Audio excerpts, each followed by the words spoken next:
Hello friends, ಇವತ್ತಿನ ಈ ವಿಡಿಯೋದಲ್ಲಿ ನಾವು ಸಿರಿಕನ್ನಡ 6ನೆಯ ತರಗತಿ ಪದ್ಯ 2 ಮಂಗಳ ಗ್ರಹದಲ್ಲಿ ಪುಟ್ಟಿ ಈ ಪದ್ಯದ ಕವಿ ಪರಿಚಯ, ಪ್ರಶ್ನೋತ್ತರಗಳು ಹಾಗೂ ಭಾಷಾಭ್ಯಾಸವನ್ನು ನೋಡೋಣ.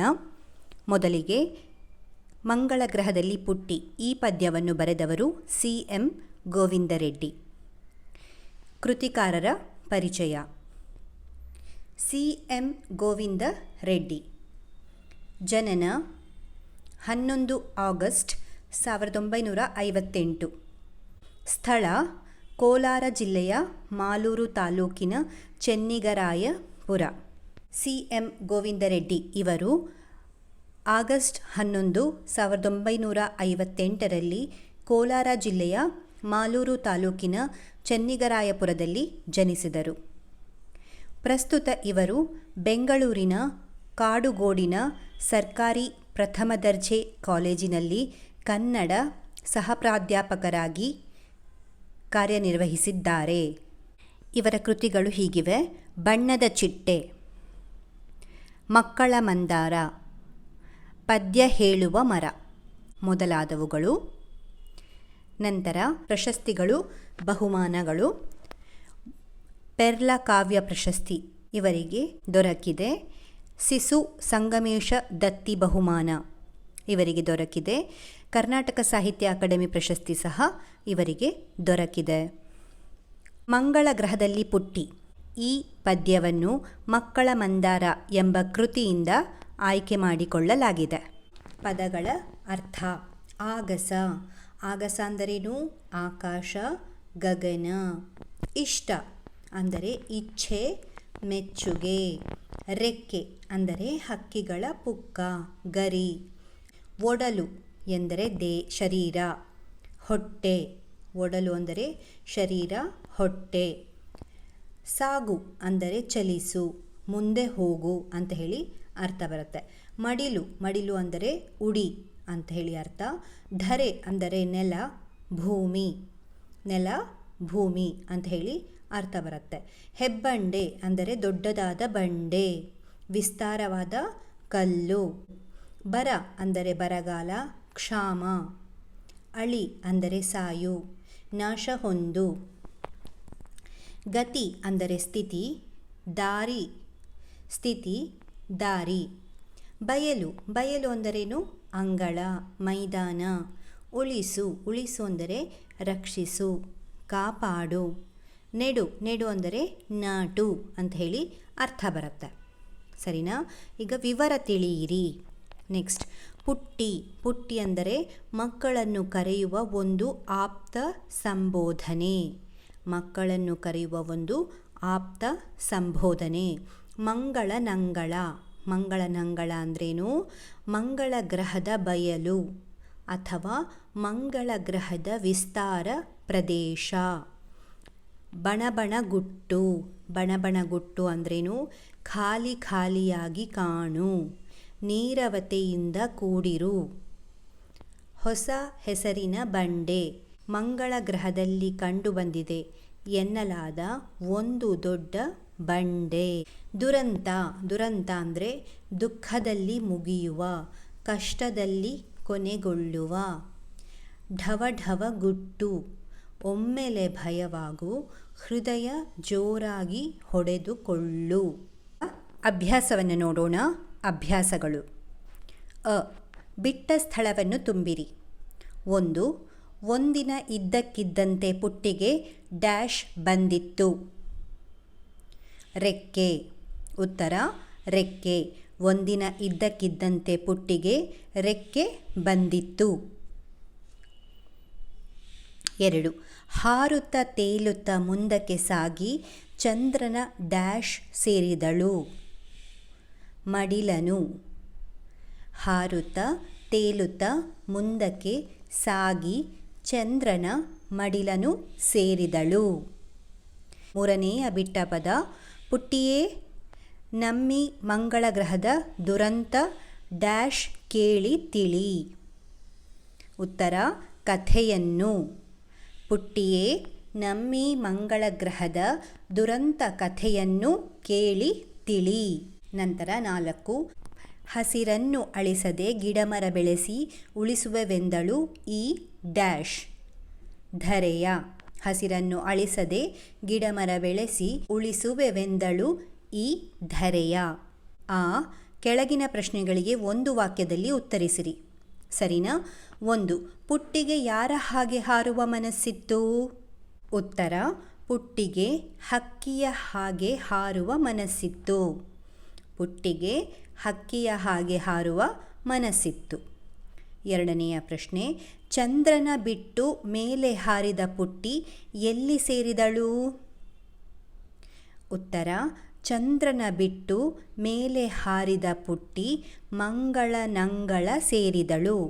ಉತ್ತರ ನೋಡಿ, ಮಂಗಳನಂಗಳ. ಮಂಗಳನ ಅಂಗಳ ಅಂತ ಹೇಳಿ ಬರುತ್ತೆ.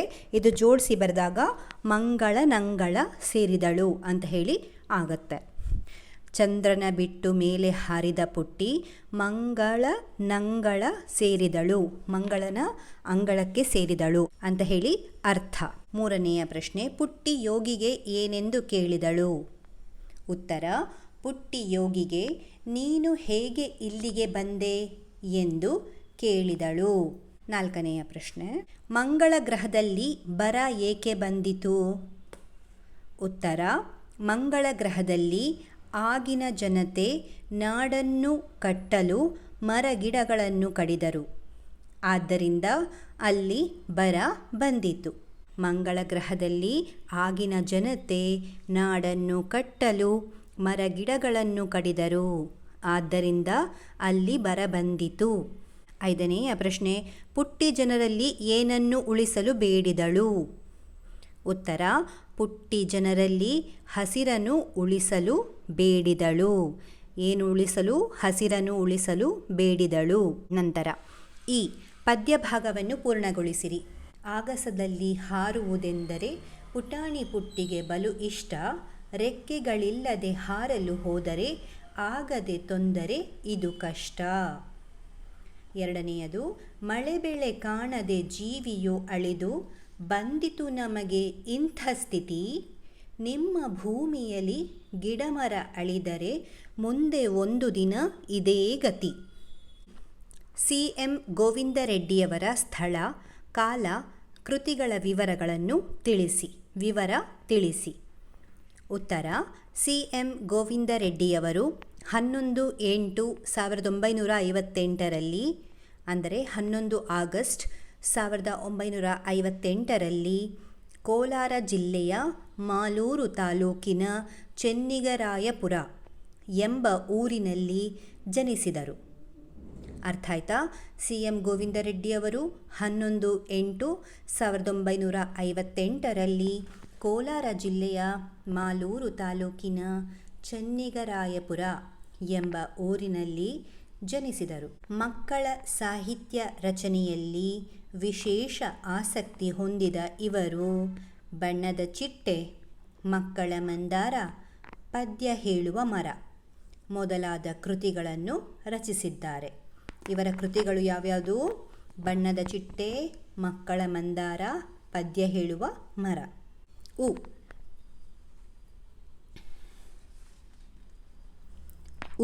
ನಾಮಪದ, ನಾಮ ಪ್ರಕೃತಿ ಮತ್ತು ವಿಭಕ್ತಿ ಪ್ರತ್ಯಯಗಳನ್ನು ಗುರುತಿಸಿ ಬರೆಯಿರಿ. 1. ಗಗನ ಪ್ಲಸ್ ಅನ್ನು ಗಗನವನ್ನು. ಇದರಲ್ಲಿ ನಾಮ ಪ್ರಕೃತಿ ಗಗನ. ದ್ವಿತೀಯ ವಿಭಕ್ತಿ ಅನ್ನು ಅಂದರೆ ದ್ವಿತೀಯ ವಿಭಕ್ತಿ. ಪ್ರಥಮ ಉ, ದ್ವಿತೀಯ ಅನ್ನು ಅಂತ ಹೇಳ್ತೀವಲ್ಲ, ಹಾಗೆ ಅನ್ನು ದ್ವಿತೀಯ ವಿಭಕ್ತಿ. ಗಗನವನ್ನು ಇದನ್ನು ಜೋಡಿಸಿದ್ರೆ ಗಗನವನ್ನು ಆಗುತ್ತೆ. ಇದು ನಾಮಪದ. ಸರಿನಾ? ಇದರಲ್ಲಿ 2ನೇದಲ್ಲಿ ಶಾಲೆ ಪ್ಲಸ್ ಇಂದ, ಶಾಲೆಯಿಂದ. ನೋಡಿ, ನಾಮ ಪ್ರಕೃತಿ, ಶಾಲೆ ಅನ್ನೋದು ನಾಮ ಪ್ರಕೃತಿ, ಪ್ಲಸ್ ಇಂದ ಅನ್ನುವಂಥದ್ದು ತೃತೀಯ ವಿಭಕ್ತಿ. ನಾಮಪದ ಯಾವುದು? ಶಾಲೆಯಿಂದ. ಕೊಟ್ಟಿರುವ ವಾಕ್ಯಗಳಲ್ಲಿರುವ ಗುಣವಾಚಕ ವಿಶೇಷಣಗಳನ್ನು ಗುರುತಿಸಿರಿ. ಗುಣವಾಚಕವನ್ನು ತಿಳಿಸಬೇಕು. ಉದಾಹರಣೆಗೆ, ವಿವೇಕನಿಗೆ ಅಪಾರ ಬುದ್ಧಿವಂತಿಕೆ ಇದೆ. ಇದರಲ್ಲಿ ಗುಣವಾಚಕ ಯಾವುದು? ಅಪಾರ ಅನ್ನುವಂಥದ್ದು ಗುಣವಾಚಕ. ಮೊದಲನೆಯದು ರಫೀಕನದು ದೊಡ್ಡ ಮನೆ. ಇದರಲ್ಲಿ ಗುಣವಾಚಕ ದೊಡ್ಡ ಅಂತ ಹೇಳಿ ಬರುತ್ತೆ. ಎರಡನೇದು, ಅವಳಿಗೆ ಹಸಿರು ಬಣ್ಣ ಇಷ್ಟ. ಹಸಿರು ಅನ್ನುವಂಥದ್ದು ಗುಣವಾಚಕ. ಮೂರನೆಯದು, ಪುಟ್ಟಿಯು ಕಂಡಳು ಕೆಂಪು ಬಂಡೆಯನು. ಕೆಂಪು ಇದು ಗುಣವಾಚಕ. ನಂತರ ಕೊಟ್ಟಿರುವ ವಾಕ್ಯಗಳಲ್ಲಿ ಸಂಖ್ಯಾವಾಚಕಗಳನ್ನು ಗುರುತಿಸಿ ಬರೆಯಿರಿ. ಸಂಖ್ಯೆ ಅಂದರೆ ನಂಬರ್ಸ್. ಮೊದಲನೇದು, ಡೇವಿಡ್ನ ಊರಿನಲ್ಲಿ 100 ಹಸುಗಳಿವೆ. ಇದರಲ್ಲಿ ಯಾವುದು ನಂಬರ್ಸ್? 100. ಸಂಖ್ಯಾವಾಚಕ ಯಾವುದು ಇದರಲ್ಲಿ? 100 ಅನ್ನುವಂಥದ್ದು. ಎರಡನೇದು, ಪೂರ್ಣಚಂದ್ರನು ಬೆಳಿಗ್ಗೆ 5 ಗಂಟೆಗೆ ಏಳುತ್ತಾನೆ. ಇದರಲ್ಲಿ ಸಂಖ್ಯಾವಾಚಕ 5 ಗಂಟೆಗೆ ಏಳುತ್ತಾನೆ, 5. ಮೂರನೇದು, ಒಂದು ದಿನ ಇದ್ದಕ್ಕಿದ್ದಂತೆ ಪುಟ್ಟಿಗೆ ರೆಕ್ಕೆಯು ಬಂದಿತು. ಇದರಲ್ಲಿ ಏನಿದೆ? ಒಂದು ಅನ್ನುವಂಥದ್ದು ಸಂಖ್ಯಾವಾಚಕ. ಸರಿನಾ? ಕೊಟ್ಟಿರುವ ಸನ್ನಿವೇಶ ಘಟನೆಯನ್ನು ಬೇರೆಯವರಿಂದ ಓದಿಸಿರಿ. ಚೆನ್ನಾಗಿ ಆಲಿಸಿರಿ. ಕೊಟ್ಟಿರುವ ಪ್ರಶ್ನೆಗೆ ಉತ್ತರಿಸಿರಿ. ಸರಿನಾ? ಇದನ್ನು ನೋಡೋಣ ಈಗ. ಚಾರ್ಲ್ಸ್ ಡಾರ್ವಿನ್ನರ ಮೊಮ್ಮಕ್ಕಳು ಒಂದು ಸಲ ತಮ್ಮ ತಾತನನ್ನು ಕೀಟಲೆ ಮಾಡುವುದಕ್ಕಾಗಿ ಒಂದು ಹೂಟ ಹೂಡಿದರು. ಇದು ಹೂಟ ಅಲ್ಲ, ಇದು ಆಟ. ಒಂದು ಆಟ ಹೂಡಿದರು. ಒಂದು ಜೀರುಂಡೆಯನ್ನು ಹಿಡಿದು ತಂದು ಅದರ ರೆಕ್ಕೆಗಳನ್ನು ಕಿತ್ತು ಹಾಕಿದರು. ಅದಕ್ಕೆ ಚಿಟ್ಟೆಯೊಂದರ ರೆಕ್ಕೆಗಳನ್ನು ಅಂಟಿಸಿದರು. ಅಂಟಿಸುವಿಕೆಯನ್ನು ಬಹಳ ಚತುರತೆಯಿಂದ ಮಾಡಿದ್ದರಿಂದ ಅದು ಒಂದು ನೈಜವಾದ ಆದರೆ ಅಪರೂಪವಾದ ಕೀಟದಂತೆ ಕಾಣುತ್ತಿತ್ತು. ಅದನ್ನು ಅವರು ಡಾರ್ವಿನ್ನರ ಬಳಿಗೆ ಕೊಂಡೊಯ್ದು, ತಾತ, ಇದು ಯಾವ ಜಾತಿಯ ಕೀಟ ಎಂದು ಕೇಳಿದರು. ಡಾರ್ವಿನ್ನರು ಅದನ್ನು 1 ನಿಮಿಷ ಪರೀಕ್ಷಿಸಿ ನೋಡಿ, ಒಂದು ಹೊಸ ಕೀಟ ಜಾತಿಯನ್ನೇ ಪತ್ತೆ ಮಾಡಿಬಿಟ್ಟಿದ್ದೀರಲ್ಲ, ತುಂಬ ಸಂತೋಷ. ಇದು ನಿಮಗೆ ಎಲ್ಲಿ ಸಿಕ್ಕಿತು? ನೀವು ನೋಡಿದಾಗ ಇದು ಏನು ಮಾಡುತ್ತಿತ್ತು ಎಂದು ಕೇಳಿದರು. ತಾತ ನಮ್ಮ ಬಲೆಗೆ ಬಿದ್ದರೆಂದು ಬಹು ಸಂತೋಷಪಟ್ಟ ಆ ಮಕ್ಕಳು ನಮ್ಮ ಮನೆಯ ಹಿತ್ತಲ ತೋಟದಲ್ಲಿ ಸಿಕ್ಕಿತು. ಗಿಡದ ಎಲೆಯ ಮೇಲೆ ಕುಳಿತಿತ್ತು. ನಾವು ನೋಡಿದಾಗ ಇದು ಹಮ್ ಮಾಡುತ್ತಿತ್ತು. ಹಮ್ ಅಂದರೆ ಗುಯಿಗುಡುವುದು. ಸರಿನಾ? ಗುಯಿಗುಡು ಎಂದರು. ಅದಕ್ಕೆ ಡಾರ್ವಿನ್ನರು, ಓಹೋ ಸರಿ, ಮತ್ತೆ ಹಾಗಾದರೆ ಇದು ಹಂಬಗ್ ಅಂದರೆ ಗುಯಿಗುಡುವ ಹುಳು ಎಂದರು. ಪ್ರಶ್ನೆಗಳು. 1. ಡಾರ್ವಿನ್ನರು ಹೊಸ ಕೀಟವನ್ನು ಹಂಬಗ್ ಎಂದು ಏಕೆ ಕರೆದರು? ಉತ್ತರ, ಡಾರ್ವಿನ್ನರ ಮೊಮ್ಮಕ್ಕಳು ಜೀರುಂಡೆಗೆ ಚಿಟ್ಟೆಯ ರೆಕ್ಕೆಗಳನ್ನು ಅಂಟಿಸಿ ಹೊಸ ಕೀಟದಂತೆ ತೋರಿಸಿ ತಾತನನ್ನು ಮೋಸಗೊಳಿಸಲು ಪ್ರಯತ್ನಿಸಿದರು. ಡಾರ್ವಿನ್ನರು ಅವರ ತಮಾಷೆಯನ್ನು ಅರ್ಥ ಮಾಡಿಕೊಂಡರು. ಮಕ್ಕಳು ಆ ಕೀಟವು ಹಮ್ ಅಂದರೆ ಗುಯಿಗುಡುವ ಶಬ್ದ ಮಾಡುತ್ತಿತ್ತು ಎಂದು ಹೇಳಿದಾಗ ಅವರು ಹಾಸ್ಯವಾಗಿ ಆ ಕೀಟಕ್ಕೆ ಹಂಬಗ್ ಎಂದು ಕರೆದರು. ಎರಡನೆಯದು, ಮಕ್ಕಳು ಚಿಟ್ಟೆಯ ರೆಕ್ಕೆಯನ್ನು ಯಾವುದಕ್ಕೆ ಅಂಟಿಸಿದರು? ಮಕ್ಕಳು ಚಿಟ್ಟೆಯ ರೆಕ್ಕೆಯನ್ನು ಜೀರುಂಡೆಗೆ ಅಂಟಿಸಿದರು. ಇದಿಷ್ಟು ಮಂಗಳ ಗ್ರಹದಲ್ಲಿ ಪುಟ್ಟಿ ಈ ಪದ್ಯದ ಪ್ರಶ್ನೋತ್ತರಗಳು. ಧನ್ಯವಾದಗಳು.